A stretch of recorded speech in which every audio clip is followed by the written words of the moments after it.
And if you're wondering where the Olympic Division of the LAPD is, that's going to be west of downtown. So we've covered some ground here because this driver jumped on the freeway. He was high speed on the 60 freeway to the northbound 57 and then onto the 210 where he exited and has been on surface streets ever since. Coming up to heavy traffic here.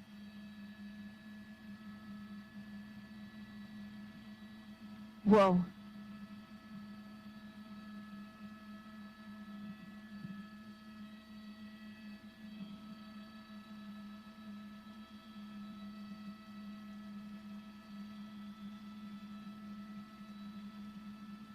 And if you're just joining us, we of course thank you very much for tuning into our coverage of this police pursuit that is now in the West Covina area. This is the LAPD's Olympic Division that is in pursuit of this white Chevy SUV. The driver behind the wheel is wanted for assault with a deadly weapon for trying to use that car to run over an LAPD officer, not once, but twice. That is the preliminary scanner information that we heard. And now because he is in West Covina's area, the LAPD can get assistance from the local agency here, which would be West Covina PD. But of course, he can always jump on the freeway, and in that case, CHP could take over. I can tell you that all of the nearby agencies have been notified. The CHP has definitely been notified, but for now, it is the LAPD Olympic in pursuit.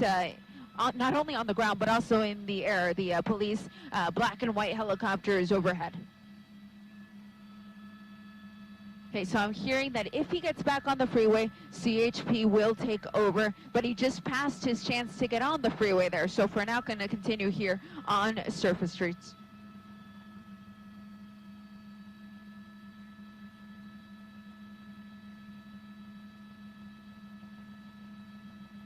Now, we cover a lot of police pursuits, and normally, to be honest, I'd rather see a chase on the freeway than on surface streets, because when you're looking at a surface street chase, you have the possibility of pedestrians getting run over. You could have a situation where you have cross traffic, where the driver could T-bone another driver. If you're on the freeway, at least everyone's running the same direction, and you're likely not going to have any pedestrians to contend with. So it always makes it more dangerous when you have a situation like this where the driver is on surface streets. So hopefully he finds his way back to the freeway. The CHP is ready to take over if he does.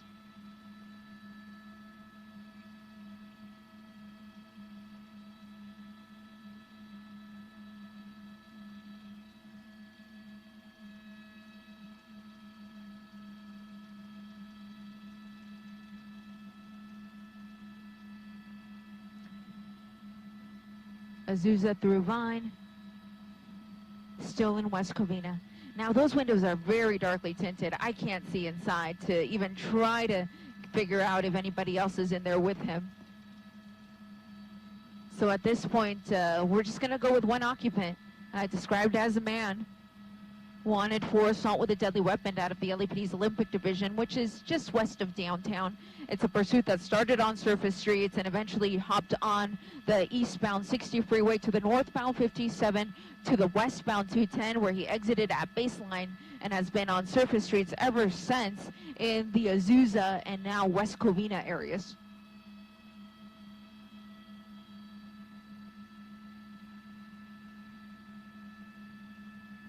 So I'm hearing them talk about spike strips now. So they're bringing units that are equipped with spike strips, and we won't mention exactly where they're going to place those until after he passes that point. And the reason we do that is we wouldn't want somebody who's listening to our broadcast to relay that information to the driver. So we will wait until after that point comes up, and then I'll point them out to you. But for now, I can tell you that spike strips have entered the conversation, but still, no pit maneuver. This guy's going he's going just way too fast. Azusa through Nelson.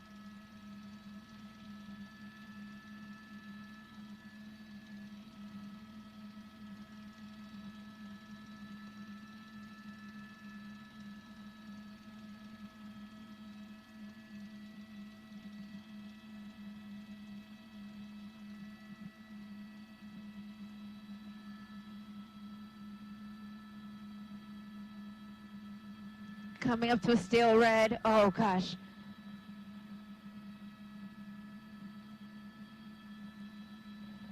Okay, merging in there with traffic because he didn't want to wait for the turn and is going to continue straight here on Amar Road and Azusa Avenue.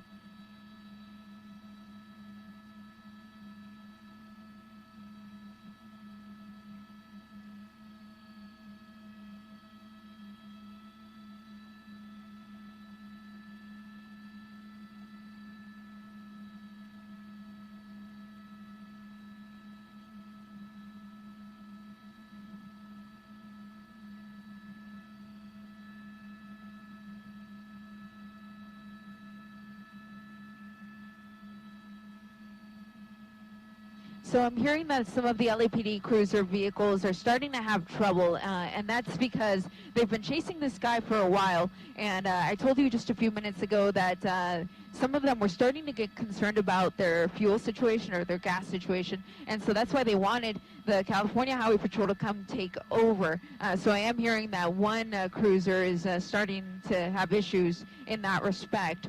Fortunately, there's still about 3 other cruisers behind him in addition to the airship, so it will buy them some time at least to get some other agencies out here to assist. But we're in La Puente, so we're going to start entering sheriff's territory as well. So the sheriff's department, the LA County Sheriff's Department that is, could also come to assist at some point. But for now, still LAPD's Olympic Division in pursuit of this assault with a deadly weapon.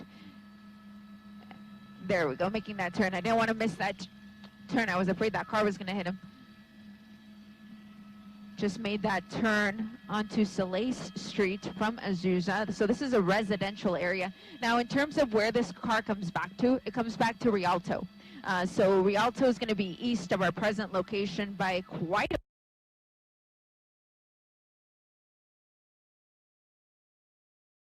that he doesn't have a friend, perhaps, who lives in the area, and he's looking to abandon the car here and then take off running into that home. So that's always a possibility, and it's something we often see with police pursuits. Drivers tend to return to an area that is familiar to them. Again, the car is not stolen as far as we know. The registration comes back clear to Rialto.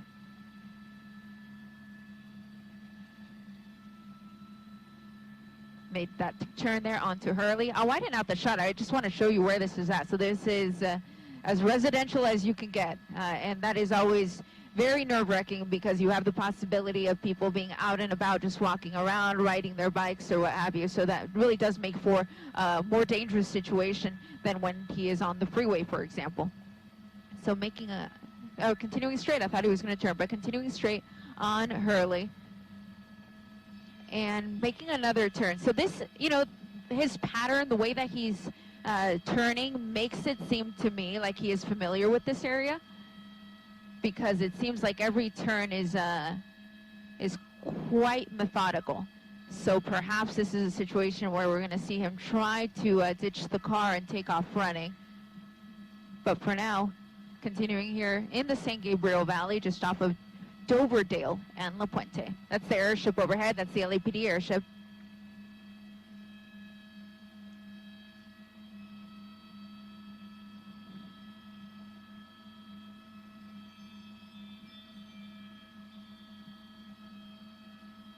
Okay, making another turn. Southbound on Guyano Avenue from La Puente Road. And I wanted to point out that there's actually something that is hanging off the back of the car. You may have noticed it. I'm sure everyone at home probably has a larger monitor than I do. My monitor's pretty small up here, so I couldn't quite tell what that was, but there's definitely something hanging from the back. It almost looks like it's one of his rear lights. If you look at, yeah, so if you look at the right light, that is there. So what is hanging is his left light. Unclear if that happened during the course of the pursuit or if the car was like that already. But at least that left light is hanging. And he keeps making turns. So this definitely looks like an area that he's familiar with. This is the same street he was just on. And unless you're familiar with this area, there'd really be no reason to turn on this street. So he's probably just trying to shake off the officers long enough.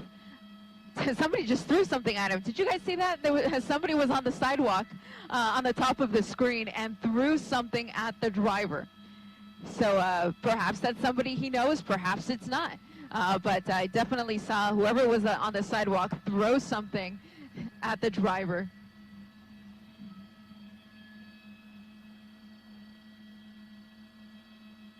I think I might be able to take a peek at him there for just a sec. Looks like he might be wearing like a black cutoff shirt. And I don't see anyone in the passenger seat. I can't see the back seats, of course. It's too darkly tinted. Turning on Hurley again. So let's see if we see that person again that threw something at him.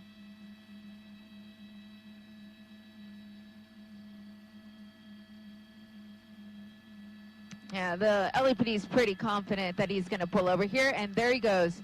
He is running. The car is still going, though, so he's going to run into a home here on Doverdale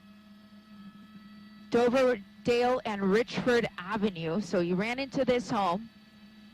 He didn't even try to park the car. He left it and drive. The car kept rolling. It crashed against a parked vehicle, and there are some people outside of that home.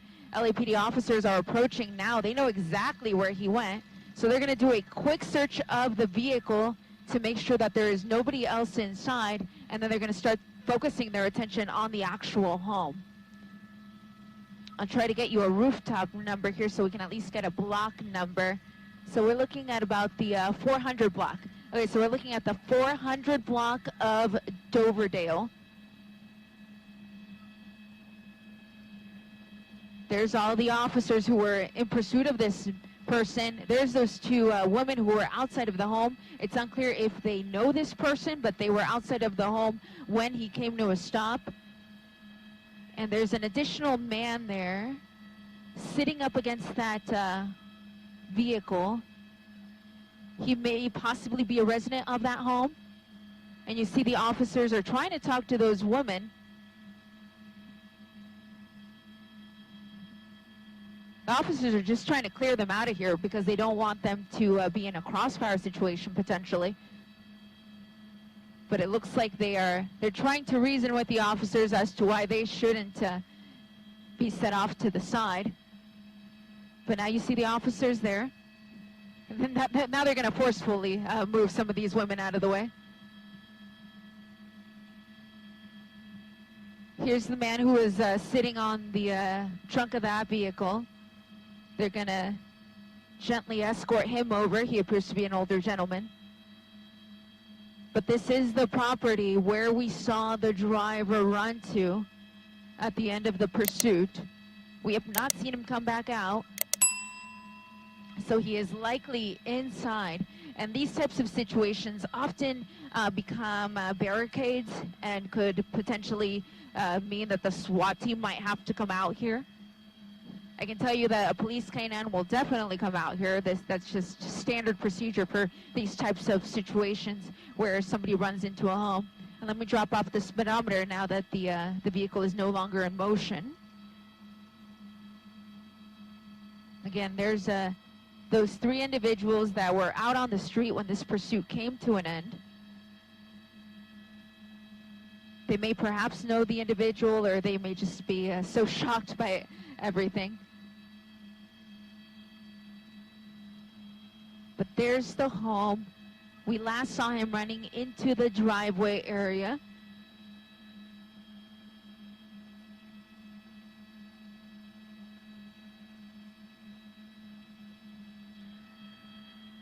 I am hearing the airship is asking for the assistance of the LA County Sheriff's Department.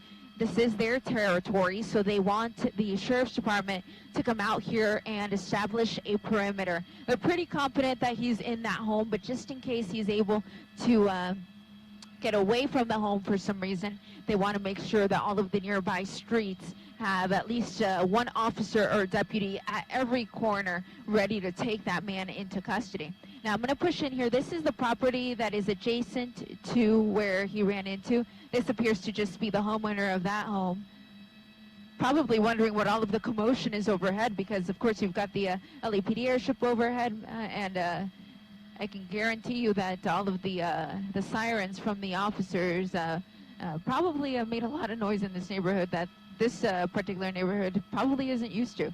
Again, Doverdale and Richford Avenue. Let me get you also the nearest majors here, because I think that will be helpful.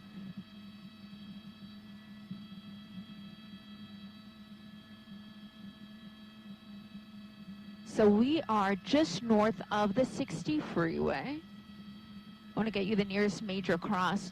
So nearest majors are going to be Azusa and Valley. So we are just to the east of Azusa Avenue. We're also just north of Valley Boulevard. Not far from the Sheraton Golf Course with the Sheraton Hotel here.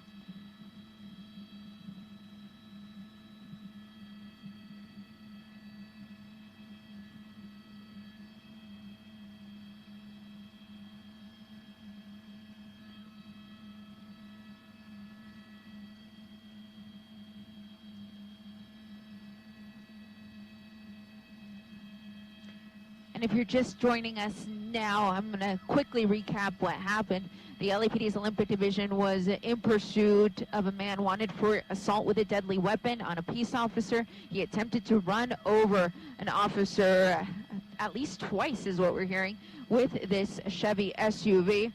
He led officers on a pursuit on surface streets initially, and then he jumped on the eastbound 60 freeway to the northbound 57 to the 210 West, where he exited at Baseline, and he was on surface streets after that in the cities of Azusa and West Covina. And now we finally find ourselves here in the St. Gabriel area, just off of Doverdale and Richford Avenue, where the driver circled this residential neighborhood several times until he finally abandoned the car. He didn't even put it in park. It was left to go rolling. It crashed up against that vehicle there. I believe that's going to be a Nissan. That vehicle was just parked with nobody inside, so there shouldn't be any injuries. And he took off running into this home. That is where we last spotted him.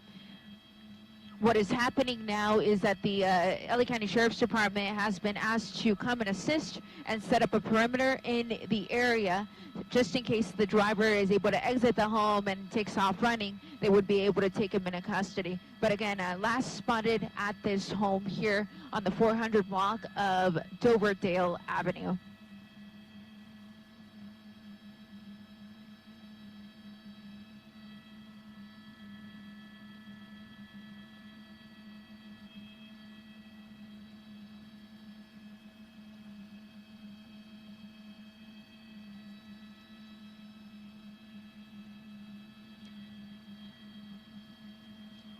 So these types of situations often result in a barricade, which means that it will likely require that the SWAT team come out. However, we are in LA County Sheriff's territory now, so their what would be the equivalent of their SWAT team could come out, which is the Sheriff's SCB team, the Special Enforcement Bureau. And they would set up some barricades around the home in the general area, and then try to take the man into custody that way. Of course, what they're trying to do now is just simply get on the loudspeaker and ask him to come out with his hands up and just comply, so that they can take him into custody and not delay this even more. But for now, it appears that he may be somewhere inside of this home. There's a lot of vegetation around this home, so it made it difficult to see exactly where he went once he ran inside. But I last saw him running in the driveway area, and there's somebody there. Now, that man's clothing does not match what we saw earlier. However, that doesn't mean that he couldn't have gone inside and changed. We've seen that happen before. So the officers are going to try to get everybody who is in that home to come out, and then they will determine if one of them just happens to be the driver.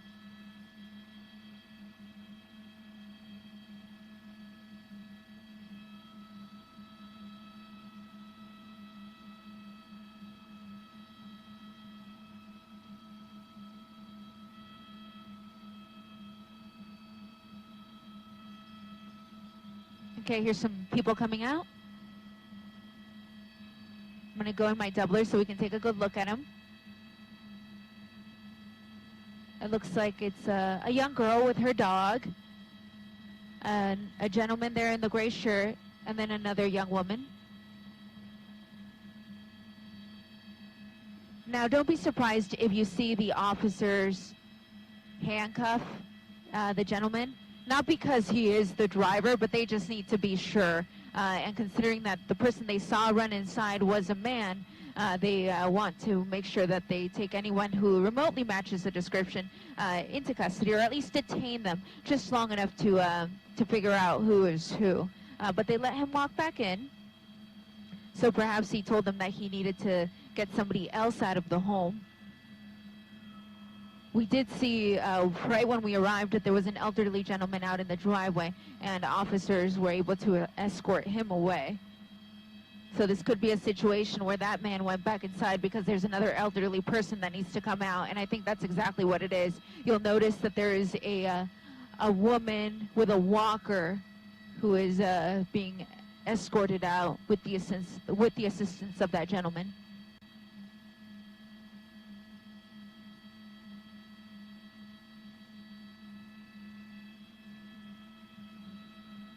Now, I just have to add, at this point, we do not know if the driver even knows these people. He could have picked this home at random.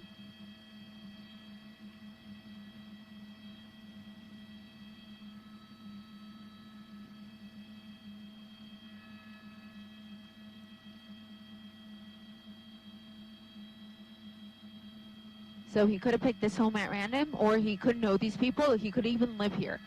So at this point, it's all very up in the air. The officers on scene are going to figure it all out, but for now, they just need to get everybody out of the home.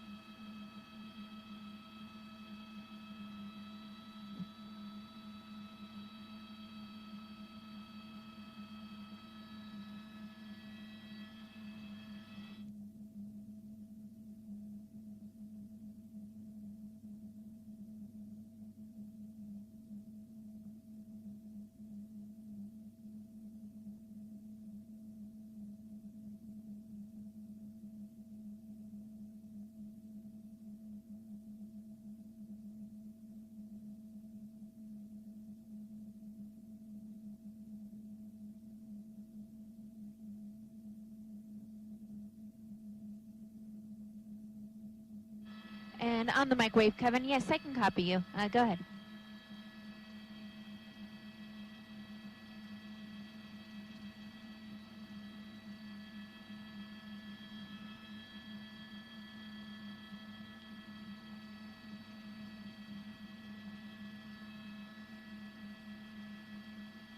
Okay, copy that.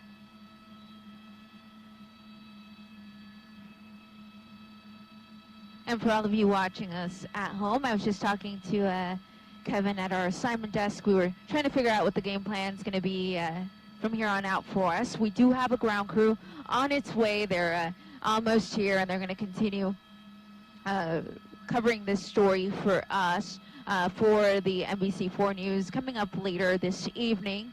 I believe the first newscast should be at about 9 o'clock, and then, of course, we always have the NBC4 News at 11 o'clock. We hope you can tune in for both of those, and we will have more on this story. By then, hopefully, we'll have a resolution to this pursuit that ended here in a residential area in St. Gabriel off of Doverdale Avenue and Richford Avenue. That's the LAPD airship overhead, and LAPD is going to remain on scene. You're going to have some cruisers here in the area. You're going to have the Sheriff's Department also here assisting with a perimeter. So if you happen to live in this area, you'll notice that there's going to be a lot of police activity. But I'll let you know that in all likelihood, the man is still inside of this home. That is where officers last spotted him. But of course, if you do live in this area, keep your windows and doors shut until he is taken into custody, and report any suspicious activity to the police department.